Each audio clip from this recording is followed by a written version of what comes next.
Hello friends, स्वागत है आप सबका अनुपम कहानियाँ में। आज की कहानी प्रेमचंद्र के मानसरोवर से ली गई है। शीर्षक है मंदिर। तो आइए सुनते हैं। मातृ प्रेम तुझे धन्य है संसार में, और जो कुछ है मिथ्या है, निसार है। मातृ प्रेम ही सत्य है, अक्षय है, अनश्वर है। 3 दिन से सुखिया के मुंह में न अन्न का एक दाना गया था, न पानी की एक बूंद। सामने पुआल पर माता का नन्हा सा लाल पड़ा कहरा रहा था। आज 3 दिन से उसने आँख न खोली थी। कभी उसे गोद में उठा लेती, कभी पुआल पर सुला देती। हंसते खेलते बालक को अचानक क्या हो गया, यह कोई नहीं बताता। ऐसी दशा में माता को भूख और प्यास कहाँ। एक बार पानी का एक घूंट मुंह में लिया था, पर कंठ के नीचे न ले जा सकी। इस दुखिया की विपत्ति की बार पार न था। साल भर के भीतर जो बालक गंगा जी की गोद में सौंप चुकी थी, पतिदेव पहले ही सिधार चुके थे। अब उस अभागिनी के जीवन का आधार, अवलंब जो कुछ था, यही बालक था। हाय, क्या ईश्वर इसे भी इसकी गोद से छीन लेना चाहते हैं? यह कल्पना करते ही माता की आंखों में झरझर आंसू बहने लगते हैं। इस बालक को वह क्षण भर के लिए भी अकेला न छोड़ती थी। उसे साथ लेकर घास छिलने जाती, घास बेचने बाजार जाती, तो बालक गोद में होता। उसके लिए उसने नन्ही सी खुरपी और नन्ही सी खींची बनवा दी थी। जियावन माता के साथ घास छीलता और गर्व से कहता, मम्मा हमें भी बड़ी सी खुरपी दिलवा दो, हम बहुत सी घास छीलेंगे, तुम दौरे माची पर बैठी रहना। अम्मा मैं घास बेच लाऊंगा। माँ पूछती, हमारे लिए क्या क्या लाओगे बेटा? जियावन लाल लाल साड़ियाँ का वादा करता, अपने लिए बहुत सा गुण लाना चाहता था। बेबी भोली भोली बातें इस समय याद आ आकर माता के हृदय को सूल के साथ बेध रही थी। जो बालक को देखता यही कहता कि किसी की ठीठ है, पर किसकी डीठ है। इस विधवा का भी संसार में कोई बैरी है। अगर उसका नाम मालूम हो जाता तो सुखिया जाकर उसके चरणों पर गिर पड़ती और बालक को उसके गोद में रख देती। क्या उसका हृदय दया से न पिघल जाता? पर नाम कोई नहीं बताता। हाय, किसने पूछा क्या करें, किससे पूछें क्या करें? 3 पहर रात बीत चुकी थी। सुखिया का चिंता व्यथित चंचल मन कोठे कोठे दौड़ रहा था। किस देवी के शरण जाएं, किस देवता की मनौती करें, इसी सोच में पड़े पड़े उसे एक झपकी आ गई। क्या देखती है कि उसका स्वामी आकर बालक के सिरहाने खड़ा हो जाता है और बालक के सिर पर हाथ फेर कहता है, रो मत सुखिया, तेरा बालक अच्छा हो जाएगा। कल ठाकुर जी की पूजा कर दे, वही तेरे सहायक होंगे। यह कहकर वह चला गया। सुखिया की आँख खुल गई। अवश्य उसके पतिदेव आए थे, इससे सुखिया को जरा भी संदेह न हुआ। उन्हें अब भी मेरी सुध है, यह सोचकर उसका हृदय आशा से परिप्लावित हो उठा। पति की श्रद्धा और प्रेम से उसकी आंखें सजग हो गई। उसने बालक को गोद में उठा लिया और आकाश की ओर ताकती हुई बोली, भगवान मेरा बालक अच्छा हो जाए तो मैं तुम्हारी पूजा करूंगी, अनाथ विधवा पर दया करो। उसी समय जियावन की आंखें खुल गई। उसने पानी मांगा। माता ने दौड़कर कटोरे में पानी लिया और बच्चे को पिला दिया। जियावन ने पानी पीकर कहा, अम्मा रात है कि दिन? सुखिया, अभी तो रात है बेटा, तुम्हारा जी कैसा है? जियावन, अच्छा है अम्मा, अब मैं अच्छा हो गया। सुखिया, तुम्हारे मुंह में घी शक्कर बेटा, भगवान करे तुम्हें जल्दी अच्छे हो जाओ, कुछ खाने को जी चाहता है। जियावन, हाँ अम्मा, थोड़ा सा गुड़ दे दो। सुखिया, गुड़ मत खाओ भैया, अब गुण करेगा, कहो तो खिचड़ी बना दूँ? जियावन, नहीं मेरी अम्मा, जरा सा गुड़ दे दो, तेरे पैर पड़ूँ। माता इस आग्रह को न टाल सकी। उसने थोड़ा सा गुड़ उठाकर जियावन के हाथ पर रख दिया और हांडी का ढक्कन लगाने जा रही थी कि किसी ने बाहर से आवाज़ दी। हांडी वही छोड़कर वह किवाड़ खोलने चली गई। जियावन ने गुड़ की 2 पिंडियाँ निकाल ली और जल्दी जल्दी चट कर गया। दिन भर जियावन की तबीयत अच्छी रही। उसने थोड़ी सी खिचड़ी खाई, 2-1 बार धीरे धीरे द्वार पर भी आया और हमजोलियों के साथ खेल न सकने पर भी उन्हें खेलते देखकर उसका भी जी बहल गया। सुखिया ने समझा बच्चा अच्छा हो गया। 2-1 दिन में जब पैसे हाथ में आ जाएंगे तो वह एक दिन ठाकुर जी की पूजा करने चली जाएगी। जाड़े के दिन झाड़ू बहाड़ू, नहाने धोने और खाने पीने में कट गए। मगर जब संध्या समय फिर जियावन का जी भारी हो गया, तब सुखिया घबरा गई। तुरंत मन में शंका उत्पन्न हुई कि पूजा में विलम्ब करने से ही बालक फिर मुरझा गया। अभी थोड़ा सा दिन बाकी था। बच्चे को लेटाकर वह पूजा का सामान तैयार करने लगी। फूल तो जमींदार के बगीचे में मिल गया, तुलसी दल द्वार पर ही था, पर ठाकुर जी के भोग के लिए कुछ मिष्ठान तो चाहिए, नहीं तो गाँव वालों को बांटेगी क्या। चढ़ाने के लिए कम से कम एक आना तो चाहिए। सारा गाँव छान आई, कहीं पैसा उधार ना मिले। अब वह हताश हो गई। हाय रे अदीन, कोई 4 आने पैसे भी नहीं देता। आखिर उसने अपने हाथों के चांदी के कड़े उतारे और दौड़ी हुई बनिया की दुकान पर गई। कड़े गिरवी रखे, बतासे लिए और दौड़ी हुई घर आई। पूजा का सामान तैयार हो गया तो उसने बालक को गोद में उठाया और दूसरे हाथ में पूजा की थाली लिए मंदिर की ओर चली गई। मंदिर में आरती का घंटा बज रहा था। 10-5 भक्तजन खड़े स्तुति कर रहे थे। इतने में सुखिया आकर मंदिर के सामने खड़ी हो गई। पुजारी ने पूछा, क्या है रे, क्या करने आई। सुखिया चबूतरे पर आकर बोली, ठाकुर जी की मनौती की थी महाराज, पूजा करने आई हूँ। पुजारी जी दिन भर जमींदारों के असीमित पूजा किया करते थे और शाम सवेरे ठाकुर जी की। रात को मंदिर ही में सोते थे, मंदिर ही में आपका भोजन भी बनता था।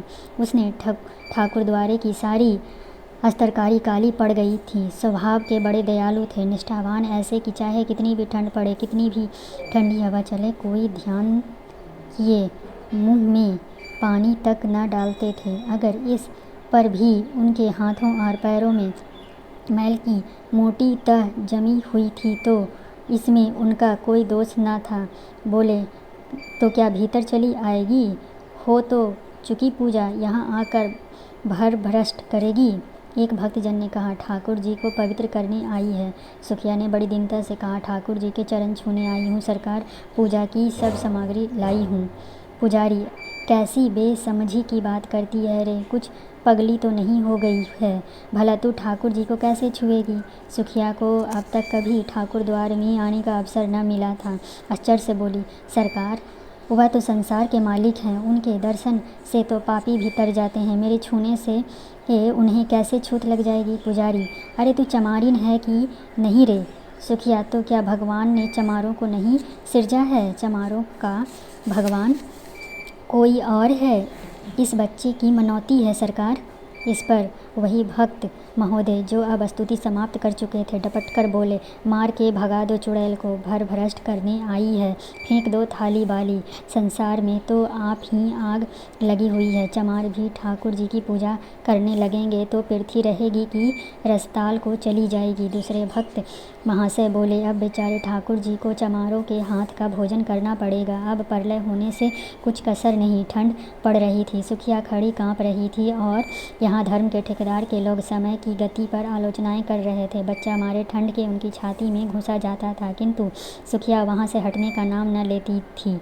ऐसा मालूम होता था कि उसके दोनों पाँव भूमि में गड़ गए हैं। रह रहकर उसके हृदय में ऐसा उद्गार उठता था कि जाकर ठाकुर जी के चरणों पर गिर पड़े। ठाकुर जी क्या इन्हीं के हैं, अब गरीबों का उनसे कोई नाता नहीं। ये लोग होते हैं कौन रोकने वाले, पर यह भय होता था कि इन लोगों ने कहीं सचमुच थाली वाले फेंक दी तो क्या करूँगी।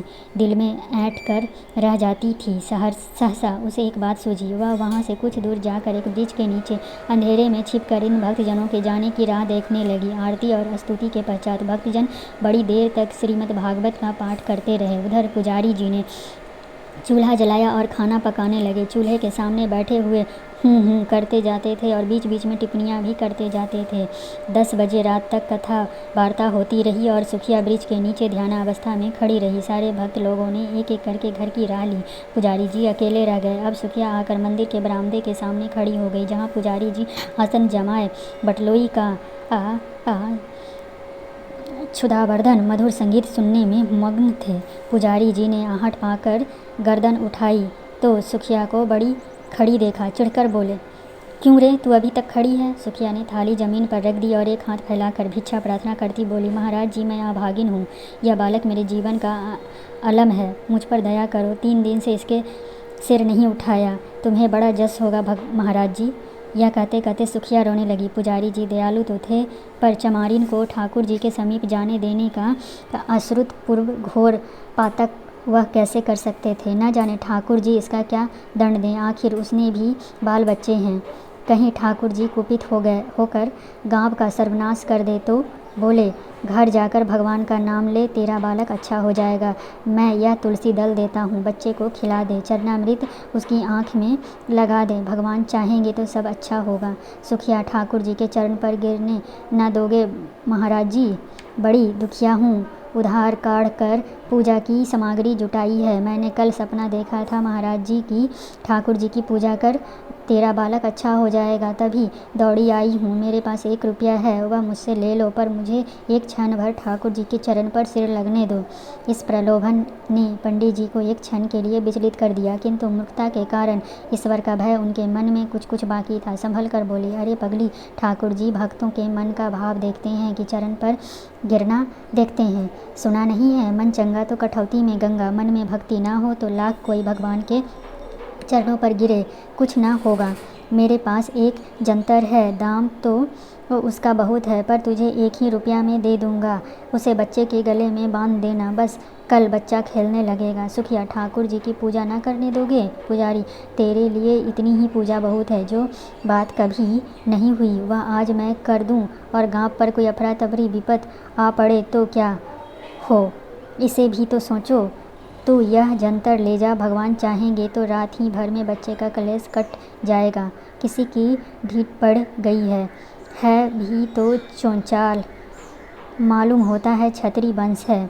सुखिया, जब से इस ज्वर है मेरे प्राण नहों में समाये रहे हैं। पुजारी, बड़ा होनहार बालक है, भगवान जिंदा जिला दें तो तेरे सारे संकट हर लेगा। यहाँ तो बहुत खेलने आया करता था, इधर 2-3 दिन से नहीं देखा था। सुखिया, तो जंतर को कैसे बांधूंगी महाराज? पुजारी, मैं कपड़े में बांध कर देता हूँ, बस गले में पहना देना। अब तू इस बेला नवीस बस्तर कहाँ खोजने जाएगी? नवीन बस्तर कहाँ खोजने जाएगी? सुखिया ने 2 रुपए पर कड़े गिरोह पर रखे। एक पहले ही भज चुका था, दूसरा पुजारी जी को भेंट किया और जंतर लेकर मन को समझाती हुई घर लौट आई। सुखिया ने घर पहुंचकर बालक के गले में जंतर बांध दी, पर ज्यों-ज्यों रात गुजरती थी उसकी ज्वर भी बढ़ती जाता था, यहाँ तक कि 3 बजते बजते उसके हाथ पैर शीतल होने लगे। तब वह घबरा उठी और सोचने लगी, हाय, मैं व्यर्थ ही संकोच में पड़ी रही और बिना ठाकुर जी के दर्शन किए चली आई। अगर मैं अंदर चली जाती और भगवान के चरण पर गिन पड़ती तो कोई मेरा क्या कर लेता। यही ना होता कि लोग मुझे धक्के देकर निकाल देते, शायद मारते भी, पर मेरा मनोरथ तो पूरा हो जाता। यदि मैं ठाकुर जी के चरणों को अपने आंसुओं में भिंगा देती और बच्चे को उनके चरणों में सुला देती तो क्या उन्हें दया ना आती? वह तो दयामन भगवान हैं, तीनों की रक्षा करते हैं, क्या मुझ पर दया ना करते? यह सोचकर सुखिया का मन अधीर हो उठा। नहीं, अब विलम्ब करने का समय न था, वह अवश्य जाएगी और ठाकुर जी के चरणों पर गिर कर रोएगी। उस अबला के आशंकित हृदय का अब उसके सिवा और कोई अवलंब, कोई आसार न था। मंदिर के द्वार बंद होंगे तो वह ताले तोड़ डालेगी। ठाकुर जी क्या किसी के हाथ बिक गए कि कोई उन्हें बंद कर रखे? रात के 3 बज गए थे। सुखिया ने बालक को कंबल से ढाँप कर गोद में उठाया, एक हाथ में थाली उठाई और मंदिर की ओर चली। घर से बाहर निकलते ही शीतल वायु के झोंकों ने उसका कलेजा कंपा दिया। शीत से पाँव शिथिल हुए जाते थे, पर उस पर चारों ओर अंधेरा छाया हुआ था। रास्ता 2 फरलांग से कम न था। पगडंडी वृक्षों के नीचे नीचे गई थी। कुछ दूर दाहिनी ओर एक पोखरा था, कुछ दूर बांस की कोठरियाँ। पोखरे में एक धोबी मर गया था और बांस की कोठियों में चुड़ैलों का अड्डा था। बाईं ओर हरे भरे खेत थे, चारों ओर सन सन हो रहा था, अंधकार साए साए कर रहा था। सहसा गीदड़ ने कर्कश स्वर में हुआ हुआ करना शुरू किया। हाय, अगर कोई उसे 1 लाख रुपया देता तो भी इस समय वह यहाँ ना आती, पर बालक की ममता सारी शंकाओं को दबोचे हुए थी। ये भगवान, हे भगवान, अब तुम्हारा ही आसारा है। यह जपती वह मंदिर की ओर चली जा रही थी। मंदिर के द्वार पर पहुंचकर सुखिया ने जंजीर टटोल कर देखी, ताला पड़ा हुआ था। पुजारी जी बरामदे से मिली हुई कोठरी में किवाड़ बंद किए सो रहे थे।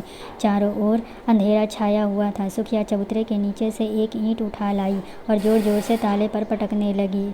उसके हाथों में न जाने इतनी शक्ति कहाँ से आ गई। 2 ही 3 चोट में ताला और ईंट दोनों टूटकर चौखट पे गिर पड़े। सुखिया ने द्वार खोल दिए और अंदर जाना ही चाहती थी कि पुजारी किवाड़ खोल कर हड़बड़ाते हुए बाहर निकल आया और चोर चोर का गुल मचाने गाँव की ओर दौड़ा।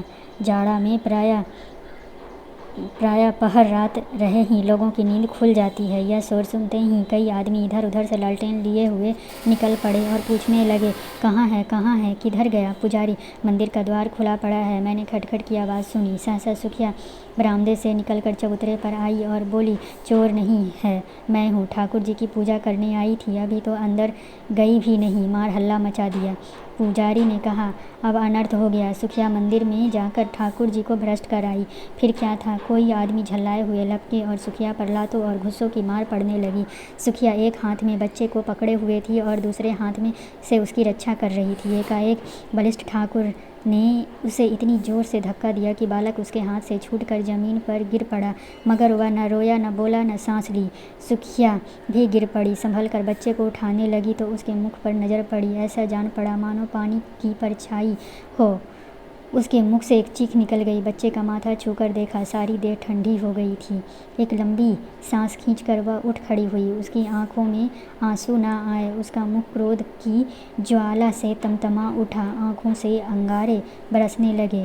छोटी दोनों मुट्ठियाँ बंध गई। दांत पीस कर बोली, पापियों, मेरे बच्चे के प्राण लेकर दूर क्यों खड़े हो? मुझे भी क्यों नहीं उसी के साथ मार डाले? मेरे छू लेने से ठाकुर जी को छूत लग गई। पारस को छू कर लोहा सोना हो जाता है, पारस लोहा नहीं हो सकता। मेरे छूने से ठाकुर जी अपवित्र हो जाएंगे। मुझे बनाया तो छूत नहीं लगी। लो, अब कभी ठाकुर जी को नहीं छूने नहीं आऊँगी। ताले में बंद रखो, पहरा बैठा दो। हाय, तुम्हें दया छू भी नहीं गई। तुम इतने कठोर हो, बाल बच्चे वाले हो कर भी तुम्हें एक अभागिन माता पर दया न आई। तिस पर धर्म के ठेकेदार बनते हो तुम सब के सब हत्यारे हो, निपट हत्यारे हो। डरो मत, मैं थाना पुलिस नहीं जाऊंगी, मेरे न्याय भगवान करेंगे। अब उन्हीं के दरबार में फरियाद करूंगी। किसी ने चू न की, कोई मिनमिनाया तक नहीं। पाषाण मूर्ति की भांति सब के सब सिर झुकाए खड़े थे। इतनी देर में सारा गांव जमा हो गया था। सुखिया ने एक बार फिर बालक के मुंह की ओर देखा। मुंह से निकला, हाय मेरा लाल। फिर वह मूर्छित होकर गिर पड़ी। प्राण निकल गए। बच्चे के लिए प्राण दे दिए। माता तू धन है, तुझ जैसी निष्ठा, तुझ जैसी श्रद्धा, तुझ जैसा विश्वास देवताओं को भी दुर्लभ है। धन्यवाद फ्रेंड्स। कैसी लगी आपको ये कहानी कमेंट्स करके ज़रूर बताएं। अच्छी लगी तो लाइक और सब्सक्राइब करना ना भूलें। Thank you.